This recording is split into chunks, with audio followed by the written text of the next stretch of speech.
Hi, I'm Hal Roberts. This is Bridge City News. Here's some of the top stories we've been following.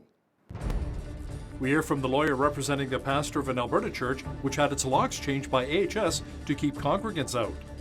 A Southern Alberta MLA explains why he and 14 other MLAs signed a letter expressing their concerns over the government's recent restrictions. And Ontario Premier Doug Ford explains why he ordered an emergency lockdown for his province. Your nation, your province, your Southern Alberta. From the heart of Lethbridge, it's Bridge City News with Hal Roberts. Thanks so much for joining us. Members of the Grace Life Church located in Spruce Grove, Alberta are still stunned that Alberta Health Services and the RCMP have changed the locks, erected fences, essentially shutting down their church. The province says with rising COVID-19 cases, they had to make the drastic move to protect people in the community. The church has been in violation of public health orders for quite some time. John Carpe is the president of the Justice Centre for Constitutional Freedoms, and he's representing the church's senior pastor, James Coates, who's going on trial for breaching those health orders on May the 3rd. John, let me ask you something. Does the province have the legal right to change locks and erect fencing to keep people away from Grace Life Church? The Alberta government, under the Public Health Act, does have the right to enforce the health orders, and that can include closing down places, closing down churches. However, in this situation, the Alberta government is fully aware of the fact that the health orders are being challenged in court for violating the Canadian Charter of Rights and Freedoms. And under these circumstances, when the government knows that these health orders might not be valid under the Constitution, this is a very ruthless, aggressive, and draconian enforcement that is totally unjustified in these circumstances. Do we know if Grace Life Church has actually had an outbreak of COVID-19 cases? They've been meeting every Sunday for the past 37 weeks, and there have not been any outbreaks of COVID. They did very tragically have a lockdown death because a member of the congregation, because of lockdowns, could not get timely medical treatment and passed away. And then way back in July of 2020, when they did have one or two individuals that tested positive for COVID, they closed the church for 2 weeks. But in the past 37 weeks, there are just not any outbreaks of COVID there. Grace Life senior pastor James Coates, who spent just over a month in jail, is going to trial for not adhering to the provincial health orders. How is the defense coming along? And if he's found guilty, could he spend more time behind bars? He would not be going back into jail. The trial is set for Monday, May 3rd. And unfortunately, the Alberta government is now asking for an adjournment, claiming that even after 13 months of lockdowns, they need more time to assemble their medical and scientific evidence to justify the lockdowns. Because when Pastor Coates and Grace Life Church go to trial on May 3rd, it will be the government's health orders that will be on trial, because we are challenging the constitutionality of the health orders, saying that they're not scientific, they're not based on medical science. And the government, after locking us down for 13 months, is saying, oh, no, we need to postpone this trial in May because we just don't have enough time to put our evidence together. That was John Carpe, president of the Justice Centre for Constitutional Freedoms, joining me from Calgary. Tuesday's decision by the Alberta government to go back to step one of the pandemic relaunch was not supported by all UCP MLAs. 15 MLAs wrote an open letter calling on their party to take into account the impact the pandemic has had on Albertans physically, mentally, financially, and spiritually. The letter also goes on to say that after 19 painstaking months of COVID-19 public health restrictions, they simply do not support the additional restrictions imposed on Albertans. Cypress Medicine Hat MLA Drew Barnes says there has to be a better path moving forward for Albertans. When you look at Cypress Medicine Hat in large parts of rural Alberta, Hal, we're undergoing a mental health, a spiritual, an economic crisis as challenging as the COVID crisis. So me and a lot of my colleagues are asking for a more regional approach, a more open approach. Now that lockdowns weren't designed for 14 months, and now we're asked another, month or two. It's going forward, let's put a greater emphasis on the mental health part, the economic health part, and the spiritual health part. Since the start of the pandemic, close to 10,000 restaurants have shut their doors across Canada. Many business owners are hurting across our country due to the government lockdowns. That includes those in the sports and entertainment industries. Our poll question this week, do you miss going to live sporting events or concerts? Make sure you log on to our website, bridgecitynews.ca, and simply vote yes or no, and we'll have the results coming up on Friday's newscast. Alberta Premier Jason Kenney spoke in defense of our province's energy sector at the legislature on Wednesday evening. Kenney is calling on the U.S. government to compensate Alberta and TC Energy for damages incurred after U.S. President Joe Biden revoked the presidential permit for the Keystone XL pipeline expansion. We are, in Alberta, producing more crude oil than at any time in the history of our province. In the last quarter, Mr. Speaker, we averaged 3.84 million barrels per day. Wow. 3.84 million barrels per day. So much for an industry that had no future, according to the NDP and the Green Left that wants to landlock this energy. Kenney also made reference to the fact that the price of oil has rebounded as well, which is helping with Alberta's economic recovery. West Texas Intermediate oil has seen recent highs above $60 US per barrel, and we'll have more coming up in business news later. More financial help is available for those in Lethbridge who are having a tough time paying their rent or mortgage. The Lethbridge Housing Authority sent out a reminder that a one-time payment of $2,000 is available for those who qualify. Officials say you must show validation of loss of income, must be a resident of Lethbridge for at least 6 months, and must not receive other financial support, including AISH. The rent assistance benefit reopened on April 1st, and the temporary rent assistance benefit will be open for applications on May the 1st. More information can be found on the Lethbridge Housing Authority's website. The Lethbridge School Division will not be participating in the 2021-2022 piloting of the draft Alberta Kindergarten through Grade 6 curriculum released by the province on March 29th. In a release today, officials say school division trustees and administration felt that the curriculum, quote, did not support quality learning and will develop innovative thinkers or responsible citizens with inclusive mindsets. The school division is calling on the UCP to pause the pilot process, reflect on feedback, and engage in a process that is well-informed, transparent, and grounded in the needs of contemporary learners. Lethbridge College will be celebrating its graduates in a unique way this year. Now, due to pandemic restrictions, the college will move to small drive-through ceremonies May 27th and 28th on campus. College officials say these events will allow the students to have their moment in the spotlight safely as they cross an outdoor stage, receive their credential, and also receive their graduation photo. Instructors and staff members will be cheering at a safe distance. The event will also be live streamed for family and friends. Students eligible for spring convocation have until April 15th to register to take part in the ceremony.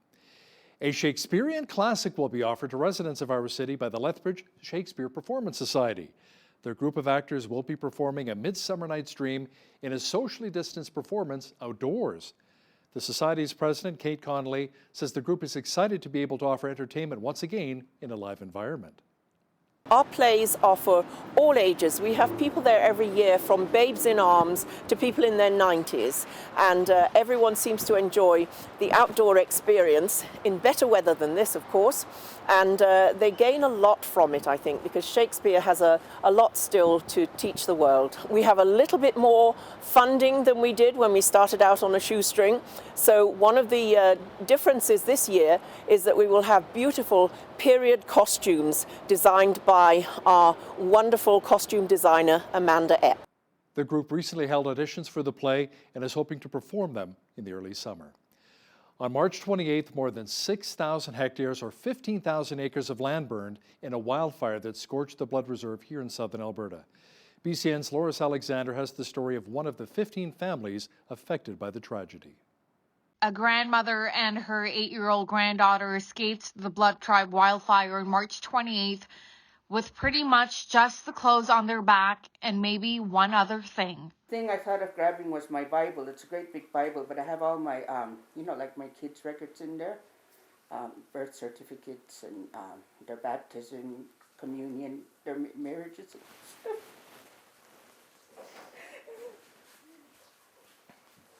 And I knew we couldn't do this. fact, it was my niece that was grabbing, like, you know, little kids like want their toys, right? Just grabbing what she could, and just in her panic too, grabbing what she could. The Sunday afternoon fire was started by a nearby sweat lodge session.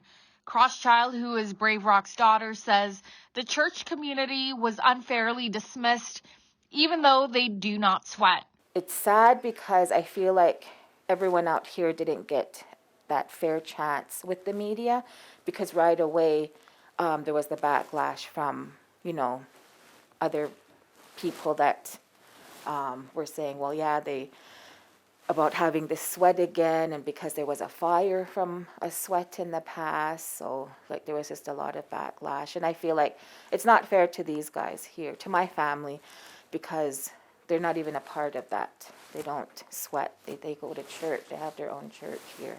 Brave Rock had a hard time explaining this to her granddaughter. I couldn't answer her because I don't know what sweats are for. Even though I'm 67, my grandfather was involved with Sundance, but I never understood it.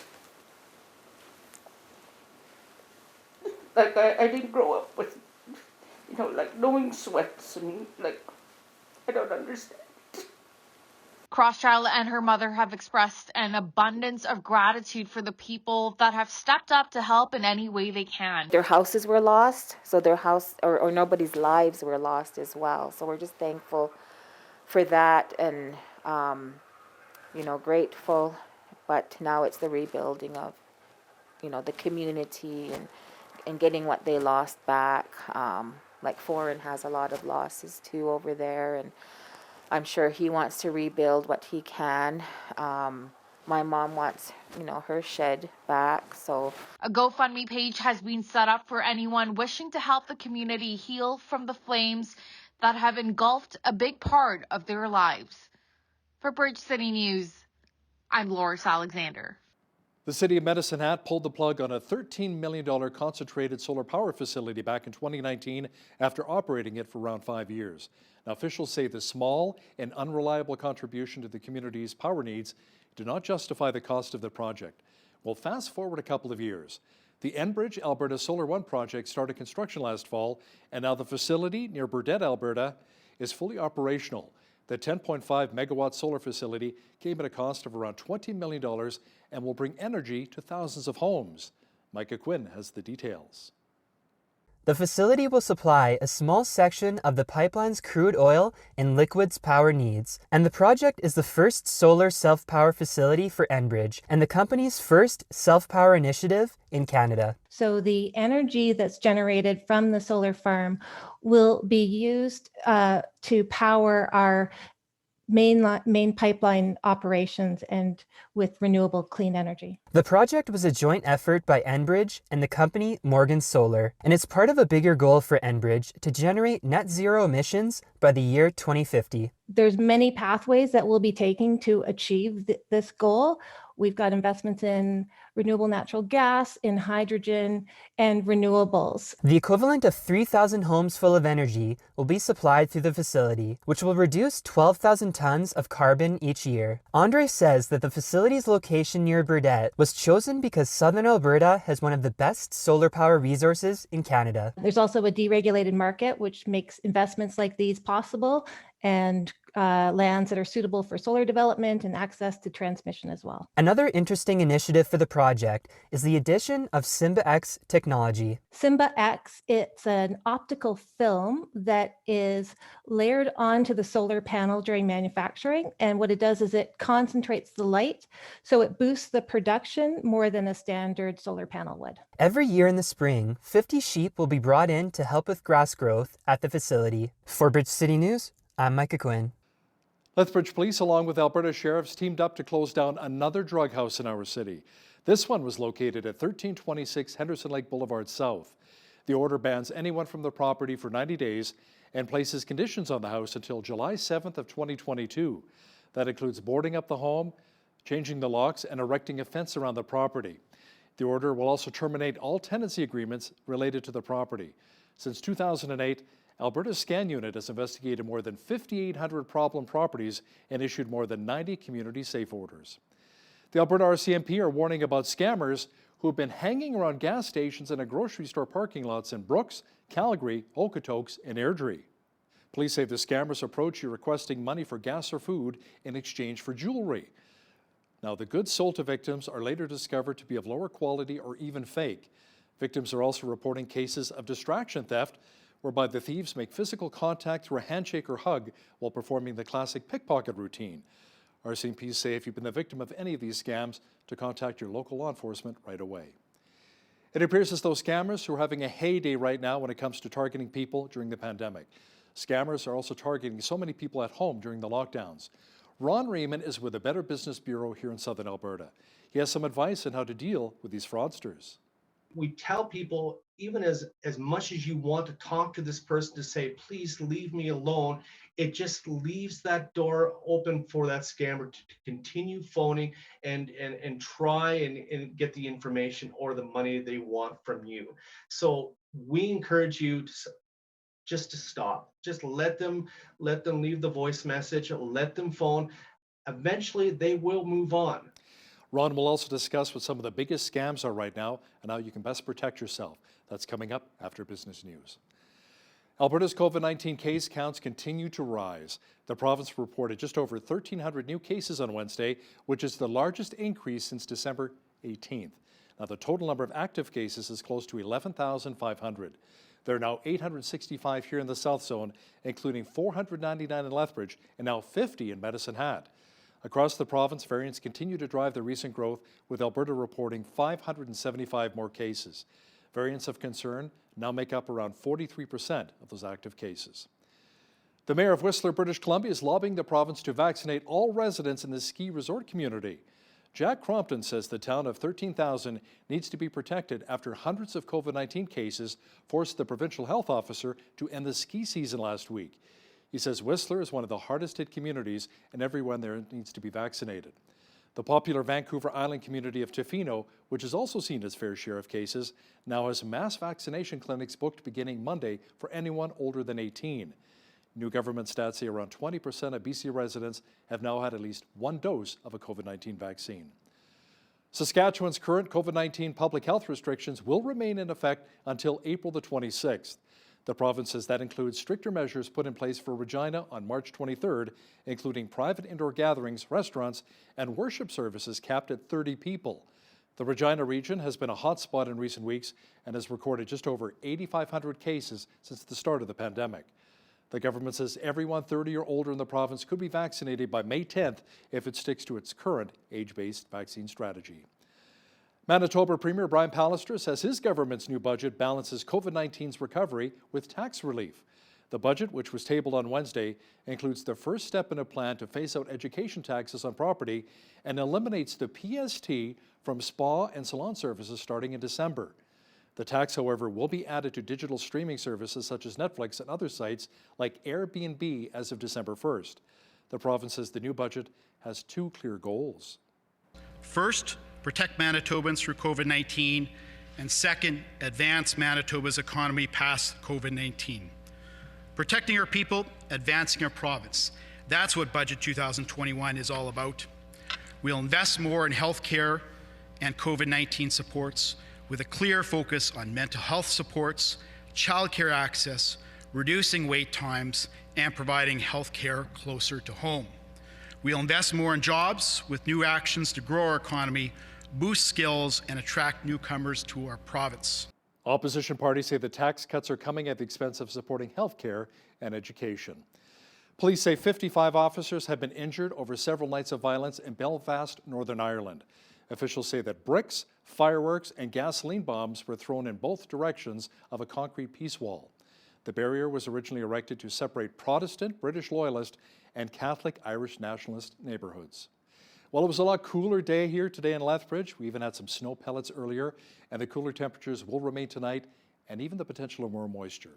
A complete look at the weather picture is on deck. It seemed like we had a little bit of everything today, right? Snow pellets, some clouds, a little bit of sunshine, but tonight, more moisture is on the way. Jeanette Roche has all of the weather details for us. Jeanette, we could see some rain mixed with snow tonight, then clearing, but another low pressure system returns, bringing even more moisture on Saturday. Yes, that's true, Hal, but we could also see the possibilities of some more flurries tonight mixed with those showers and a risk of a thunderstorm early this evening. It's a low of -3 overnight. For tomorrow, Friday, mainly sunny skies with wind gusts up to 40 and 60 kilometers per hour. A high of 12 degrees is expected. On Saturday, that low pressure system will sweep back in, bringing us the possibility of some showers and a high of 6 degrees. And overnight on Saturday, those showers could even turn to flurries. Sunday, a mix of sun and cloud with a high of 3. Monday, high 7. Climbing on Tuesday to 12 and a lovely 15 degrees in sunshine for next Wednesday. Looking at the almanac, the average high for this time of the year is 11 degrees, the average low -2. 26 was our high temperature back in 1977, and in 1997 we had our chilliest day, which was -12. 6:53 is when the sun rose this morning, and our sunset this evening, 8:13 p.m. Over on the west coast, Victoria and Vancouver will experience periods of rain beginning in the morning with high winds, high of 8 in Victoria and 10 degrees in Vancouver. Edmonton will see a mix of sun and cloud and a high of 12 degrees tomorrow. Calgary, clearing late in the afternoon with winds gusting to 50 kilometers per hour, high of 11 degrees. Over in Saskatoon, sunshine 11 degrees, another sunny day in Regina with winds up to 50 kilometers per hour, high of 11 degrees. Winnipeg, mix of sun and cloud with a 50k wind and a high of 11 degrees as well. Over in central Canada, a few clouds ending in the afternoon in Toronto, and then cloudy for the rest of the day with a high of 18 degrees. The temperature looking at 22 degrees for a high in Ottawa with a mix of sun and cloud, and a beautiful sunny day in Montreal with a high of 22. Over in Atlantic Canada, 15, the high for Fredericton with beautiful sunny skies. Sunshine also expected in Halifax with a high of 12, a mix of sun and cloud in Charlottetown with a high of 8 degrees. And for our friends over in St. John's, Newfoundland, you can expect rain or drizzle of 5 to 10 millimeters, fog, and 50 kilometer per hour winds. There you go. That is your weather forecast. A new report says the global demand for helium could outpace supply over the next 4 years, with Western Canada emerging as a powerful international player. The study by 8 Capital says a number of Canadian companies are poised to benefit from the surge, given that our country is home to the 5th largest helium reserves in the world. Helium, which is used in making semiconductors and fiber optic cables, has seen a huge demand amid a shortage of computer chips. The gas is also being used in welding, cryogenics, and nuclear power plants. Companies such as First Helium Inc. in Vancouver is buying existing helium wells in both BC and Alberta. Meanwhile, Saskatoon-based Royal Helium Limited is expected to begin production in the next 6 months. Roots is reporting a $12.3 million fourth quarter profit, thanks in large part to strong online sales during the pandemic.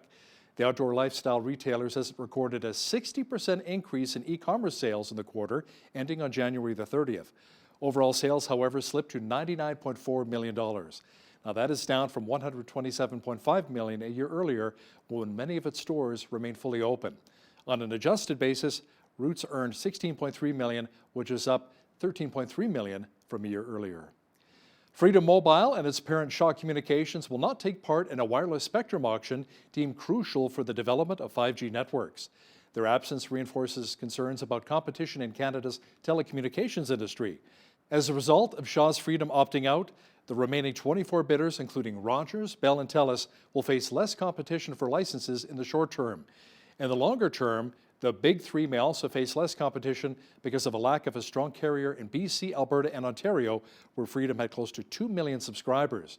Questions about Freedom's future have already been raised since Rogers announced plans to buy Shaw and Freedom for $26 billion, subject to approvals. 2 new U.S. airlines will begin service this spring, tapping into the travel recovery that is picking up speed. Avelo Airlines says it will begin flying later this month to 11 destinations from Burbank, California. The startup has just 3 planes, but says it plans to add more as it increases routes. Breeze Airways, the latest creation from JetBlue founder David Neeleman, hopes to draw passengers by filling in smaller overlooked routes crisscrossing the United States. Now, here's a look at today's markets. The TSX was up 99 points on the day to finish at 19,229. The Dow was up 57 points to 33,504. The S&P 500 was up 17 points to 4,097, and the Nasdaq was up 140 points on the day to 13,829. West Texas Intermediate Oil was up a cent to 59.78 US per barrel. Natural gas was unchanged at 2.52 US. Gold was down 2 cents to 17.5582 US an ounce, and silver was down a cent to 25.45 US an ounce. Wheat is at $318 per metric ton, barley's at $320, canola's at $8.19, and corn is at $344 per metric ton. Live cattle were up $1 to $124.15, feeder cattle were down 50 cents to $147.13, and lean hogs were up 60 cents to $103.48. The Canadian dollar was down slightly over the past 24 hours to 79.59 US.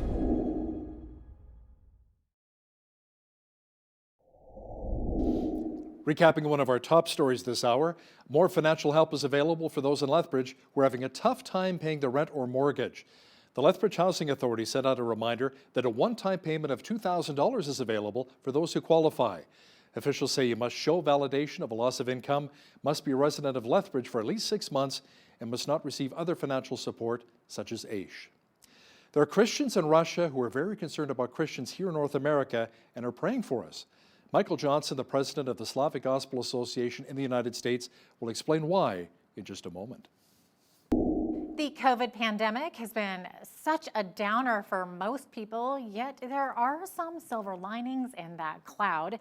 Joining us via Zoom from outside of Rockford, Illinois to chat about this is Michael Johnson, the president of the U.S. office of the Slavic Gospel Association. Welcome, Michael. So glad to have you with us today. Well, thank you so much for having me. Absolutely. So first of all, can you tell us what the Slavic Gospel Association is all about? Well, the Slavic Gospel Association is one of the oldest ministries in North America that is specifically focused on ministering to the people in the former Soviet countries, specifically the Russian-speaking populations. So we were established in 1934 and by a Russian immigrant by the name of Peter Danica, who came here in the early 20th century. His family sent him to America to get a job so he could send money back so that the family could survive in what was a famine that existed in Belarus at the time. So he came to faith in Christ and through the ministry of the Moody Church in Chicago. And in 1934, the Lord gave him a vision to start this ministry. So the main focus of the ministry back then was the covert distribution of books and Bibles to the Russians, many of whom were living underground during the years under communism. But also we developed a radio ministry where we were broadcasting Christian radio programming into those countries 24 hours a day, 7 days a week. And that was it started around the time when the Soviet government decided that they wanted to declare atheism across all those nations and put the last Bible under glass in a museum in Moscow. So this ministry in many ways kept the gospel open to the people as they would, listen to shortwave radio in their attics and in their cellars. When the wall came down, we connected with the largest group of evangelical churches in those countries, the Baptist churches. And we responded to their priorities, the first being to training. So we established a number of seminaries and Bible institutes that we continue to support to this day. We sponsor about 350 national church planting missionary families that are working in previously unreached towns and villages. And to the broader group of churches, we're connected with almost 6,000 churches across those countries. We provide funds for them to minister to people in need through our compassion ministries, to orphans, to families in crisis. We support children's camps, Christmas celebrations, essentially to equip them with the resources that they need to reach out to their communities. Yeah, that's amazing. Now, obviously in 2020, 2021, a huge pandemic happening. So I understand that the COVID pandemic, with all its problems and challenges, has somehow opened up doors of opportunity to share Christianity with the people of the former Soviet Union. So maybe different ways. So can you explain maybe what's been happening this past year? Well, I believe that the COVID pandemic represents the greatest opportunity for the proclamation of the gospel in those countries since the wall came down 30 years ago. And so what we did in partnership with the churches, we started a worldwide prayer campaign that we call Christ Over COVID, much prayer, much power. And so we're connected with thousands and thousands of people all over the world who are praying on a regular basis for those churches and for the Christians in Russia and for the countries in the former Soviet Union, that people might be open to the gospel. And then we started raising funds, and we identified 800 churches throughout those nations that were in strategic locations, and we started transferring funds to them so that they could go into their markets and purchase food and put together food packets that would last a family of 4, maybe a week to 10 days. And then they would go to the local governments and get the lists of people that were really struggling. Because again, there's not a safety net in those countries like we have in our countries. And so once you lose your job, you lose access to funds, you can't feed your family. And so they just went on and started knocking on doors and blessing people. And we had roughly 80,000 encounters that we counted, and it just continues to grow. And so it was an opportunity for the churches to connect with people that were in need and share the Bible with them, and share the gospel with them and share the love of Christ with them. And then they would continue to follow up with them. So through this, many people have come to faith in Christ, and many people are connected to the local churches, and many people were able to experience the love of Christ, both in word and need, from these wonderful Christians. Yeah, it's amazing. It sounds like the pandemic's really taken a toll on the people over there. So how much fear is there in Russia about COVID at this point? How common is it, and how widespread? How is everyone sort of responding to what you guys are doing? Well, when it first hit, the reports came out of the larger cities like Moscow and St. Petersburg, where it was really difficult to get access to adequate medical care. So there were, lines of people trying to get into the, hospitals that, you'd be sitting in your car for a week before you could get in to be seen. And so there was a lot of panic from that standpoint. But I think the panic has sort of subsided to a certain degree. I think the biggest concern is the state of the economies right now. I just talked to one of my associates in Kiev this morning, who indicated that Ukraine has again shut down. The people in Kiev have no access to public transportation, and the businesses have been shut down for the time being. So I think the biggest fear at this point is concern about the economies in those countries, because the economies were pretty fragile, before this happened, and it's rough. And again, during the years under communism, everybody had a safety net, but for the most part, that doesn't exist for most people now.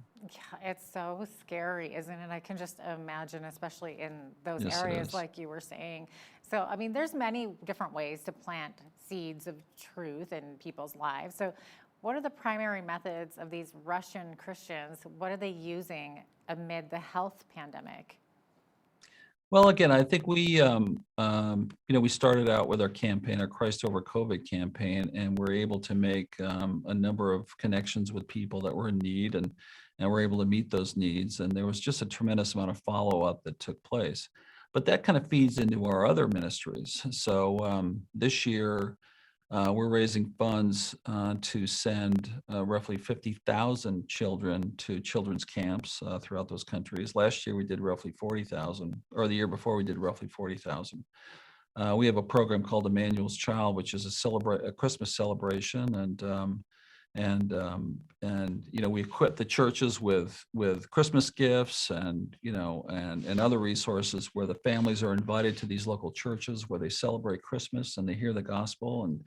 And this past year, we distributed about 40,000 gifts, and we literally saw about a 25% increase in unchurched families who came to the Christmas celebrations because of the contacts that were made through this Christ Over COVID campaign. Wow. So we also have a significant compassion ministry where we're ministering to people who are living in the war zone in eastern Ukraine, and both on the Russian side as well as on the Ukrainian side, who have lost everything.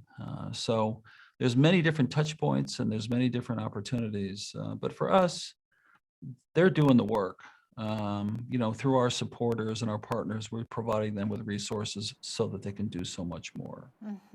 That is just beautiful and fascinating too. Now, are Russians who have grown up in the shadow of communism, are they quite skeptical about religion? Do you get a lot of rejection or a lot of tough questions? Well, yeah, I think there's always going to be tough questions. But I will say, there was a Pew study that was done recently that simply asked the question throughout the European countries, Russia and Ukraine included, what is the importance of God in your life? Okay. So countries like Spain, they were minus 26 percentage points. Italy was down 21 percentage points. But then when you get to Ukraine and Russia, Ukraine was up 12 percentage points and Russia was up 16 percentage points. So what we're finding is there's a significant growth in the number of people who are indeed interested in spiritual things, because 30 years ago, the wall came down and there was a tremendous amount of hope and optimism that things would change and improve. But in those countries, they didn't see the improvement that they had hoped for and anticipated. So they tried communism, they tried capitalism, and it's not meeting their basic human needs in many ways, both physically and spiritually. So I think more and more people are really open to the things of God. And the church is really stepping in to meet that need through the love of Christ. For sure. Now, for those of us who live in the Western world, what can you tell us about the culture and customs within Russia that may differ from our way of life? Well, one of the most significant differences is that in Russia and those countries, Easter is a much more important holiday than Christmas is. Whereas in our countries, it seems like it's the opposite, because Orthodox Christianity was established back in the 10th century. The resurrection is the most important aspect of the Christian faith. And even during the years under communism, they did allow for the celebration of Easter. And wherever you would go, people, the greeting would be, Christ is risen. And the response is always, it's risen, he is risen indeed, even among the atheists that live in those countries. So it's really embedded in their culture. So I think that's a bit of a difference. But there's just so many differences. I mean, the Russian Christians would always say to me, Michael, we pray for you in America because we know how much more difficult it is to be a Christian in America because of all the distractions that you have. It's like your jobs are more important than your families. And so sometimes because, the kids grow up and one goes to the east, the other goes to the west, and they just don't have that kind of social mobility. And they always say to me, listen, you just have so much and we have so little, but that gives us an opportunity to do what God has called us to do and to reach our nations for the gospel. Absolutely. That is so interesting to hear that perspective too. It just really kind of drives it home a little bit and makes you think, doesn't it? Oh, absolutely. It does. It really does. Yeah. Yeah. They're just so inspiring because those churches are built upon a foundation of great sacrifice, persecution, and martyrdom. And their fathers and their grandfathers and their pastors were taken away in the middle of the night and they were sent out to Siberia, and many of them perished in the persecution. So that memory is very fresh in their minds, and that's why they realize that this is just a tremendous opportunity that God has opened up for them to reach their nations. Now, I understand that there's a real problem with Russian orphans, a lot of orphans in Russia. How many are we talking about, and how are they being cared for? Well, in Russia, we're talking somewhere between 600 and 700,000 orphans. And there's two kinds of orphans. One, a group of children who lost both parents.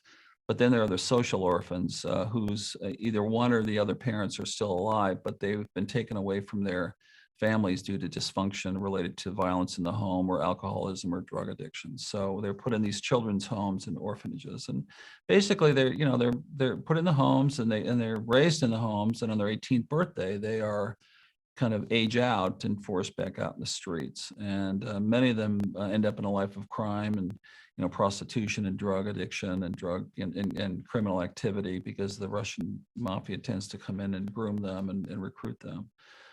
So we have a program called Orphans Reborn. We equip workers to go in every single week, build relationships with the kids, lead many of them to Christ. They all sit through Bible studies and Sunday school when the workers come in, and in many ways they're growing up in a Christian home because the orphan directors love it when the Christians come because of the positive impact that it has on the children in the orphanage itself. And many of the directors have come to faith in Christ as well. So right now we're ministering to about 13 or 14,000 children on an ongoing basis, but that's a small percentage compared to the number of orphans that are in Russia. So so it's a tough situation, but we just continue to pray for them, and we're seeing tremendous fruit from this particular ministry. Yeah, it sounds like a fabulous, fabulous ministry. And we just thank you so much for all the work that you do. And we thank you so much for being with us today, Michael. Yeah. Can I just point out that we do have an office in Canada, and you can reach our director's name is Bill Ball. He's a wonderful person, and you can find them at sgacanada.ca. That's so good. Thank you so much. That's really fascinating work that you do. Yeah. Oh, it's wonderful work. It's the Lord's work, and we give him all the credit. Each and every year, Canadians lose millions upon millions of dollars to scammers, to the fraudsters. Why and how does this happen? And what can we do to avoid getting caught in a scam? Joining me now to talk about it is Ron Riemann, Marketplace Trust Representative with the Southern Alberta branch of the Better Business Bureau. Ron, welcome back to BCN. Good afternoon. Thanks for having me, Hal. You bet. Now, first of all, can you explain a little bit to our viewers what the Better Business Bureau is all about? Well, the Better Business Bureau has been helping people find businesses, brands, and charities they can trust. Millions of people turn to the BBB each year to view BBB business profiles and charity reports, all available for free on bbb.org. And we offer this free of charge. We're not a government affiliate government agency, so we're a nonprofit. So we encourage people to always use our website. So Ron, the Better Business Bureau of Canada has come out with a scam tracker risk report for 2020 and a top 10 list of fraudulent scams that are ripping off Canadians. Can you explain the criteria used to rank the risk index? Well, what happened is that we try to get as much data as we can, and it's available on bbb.org. And the risk report is collected and analyzed by the BBB Institute for the Marketplace Trust. And the most prevalent scams of 2020 were calculated and collected, and we found that surprisingly there were some new entries on our top 10 list, but in some cases there were not a lot of surprises. So a lot of data was, I guess we could say, taken in by the BBB Institute, and then we put together this top 10 ranking. You know, we have a fairly significant senior population here in southwestern Alberta. Do you feel that maybe seniors are potentially at higher risk, maybe more vulnerable? They sure are. They're lonely. They're vulnerable, and for the fact is that COVID kind of accelerates this loneliness, and scammers aren't stupid. They understand the way the I guess seniors operate in terms of for seniors a handshake is just as good as a contract, and so the scammers they'll prey on that, and unfortunately it's kind of like even worse during the COVID crisis, and so we tell seniors to, of course, ignore these sort of scams. At the same time, we as family members should look out after our seniors, moms and dads, grandmas and grandpas, and talk to them and help them understand that you don't necessarily have to talk to these people. You can hang up. You've got the power of doing what you need to do. Talk to your family. That's the most important thing to remember. So advance fee loans came in at number 1 on your top 10 list. What exactly is advance fee loans? Yeah, this is where a fake lender will ask you to pay for upfront fees to cover the administrative costs of a loan.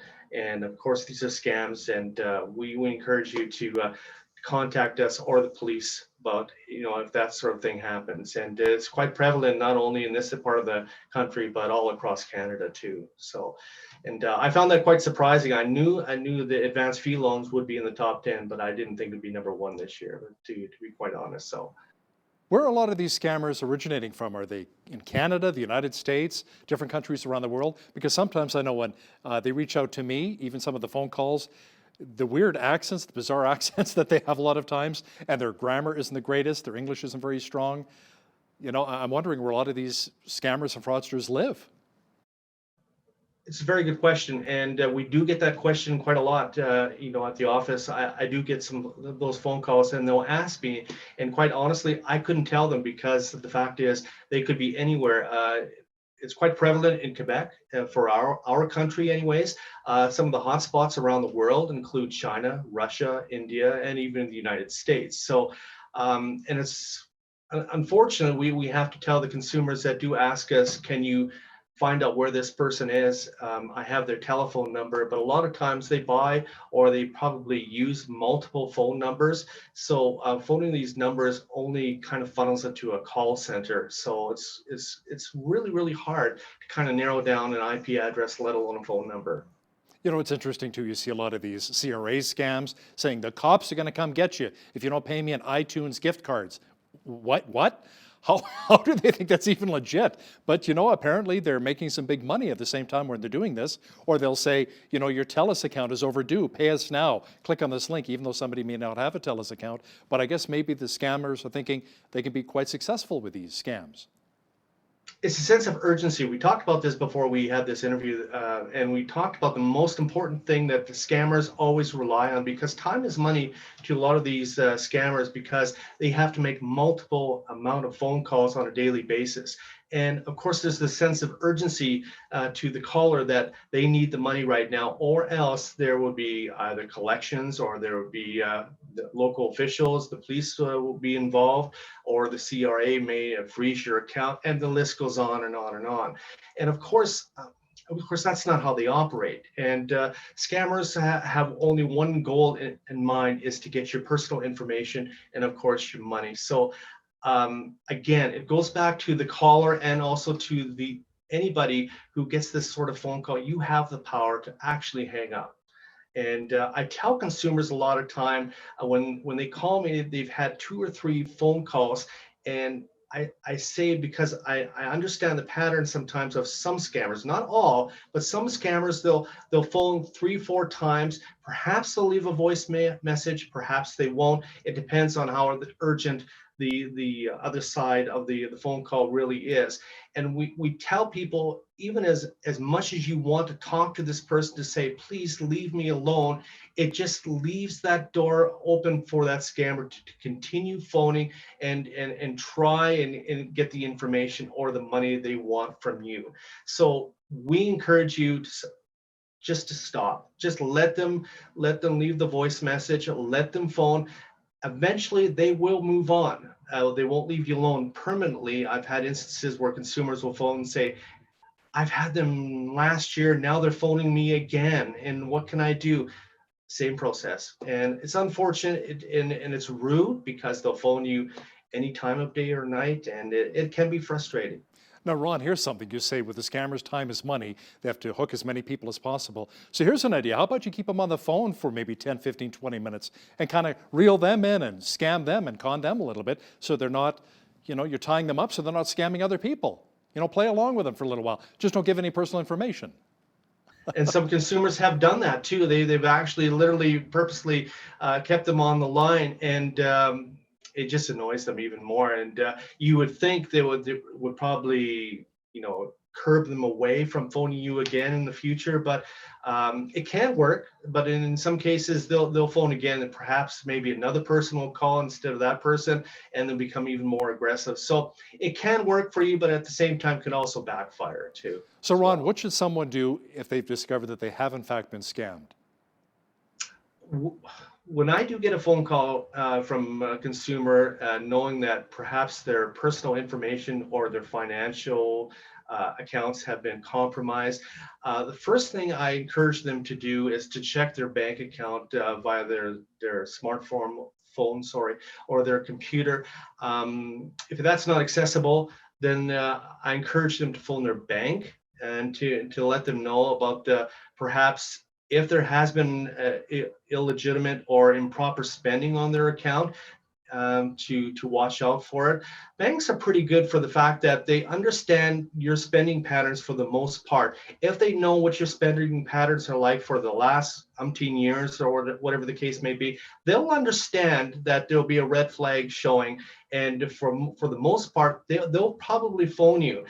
Credit card companies is another good place that you should probably phone to, just in case that your credit card gets compromised too. Perhaps in 2-3 months time, phone the two big credit card, I guess the Equifax and TransUnion, who are in charge of your credit rating. Get a hold of them in about 2-3 months time and talk to them if you know that your credit rating has also been compromised too, because there's nothing worse than having your ratings go down and plummet for somebody else's bad behavior. Yeah, poor credit. That's right. Absolutely. You don't want to see the scammers take advantage and cause your credit to plummet. Now, Ron, how are people getting caught online? What are some of the things we really need to watch out for? How are people getting caught online? It's really, really hard.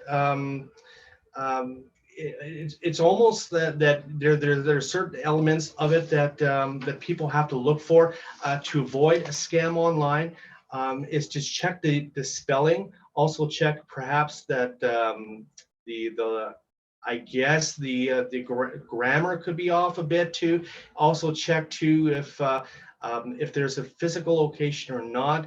And if there's a link, please avoid hitting that link, because all it does is it opens up a Pandora's box, so to speak, for the scammer. So little things to look out for, especially the grammatical errors.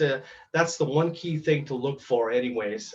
Most institutions, and including us, we've been scammed too. We've been utilized in a scam too, that they'll use your letterhead and they'll put it on their email to make it look really official.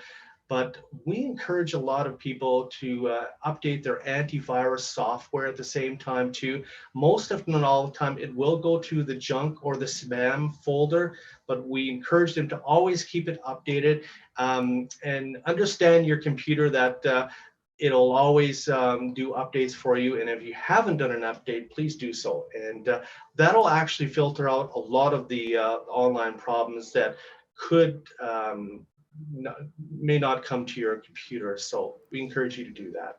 Ron, the COVID-19 pandemic has impacted so many people across the province, including right here in Lethbridge.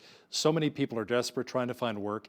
Employment scams were actually at number 5 of your top 10 list here. Can you explain how this one works, the employment scam?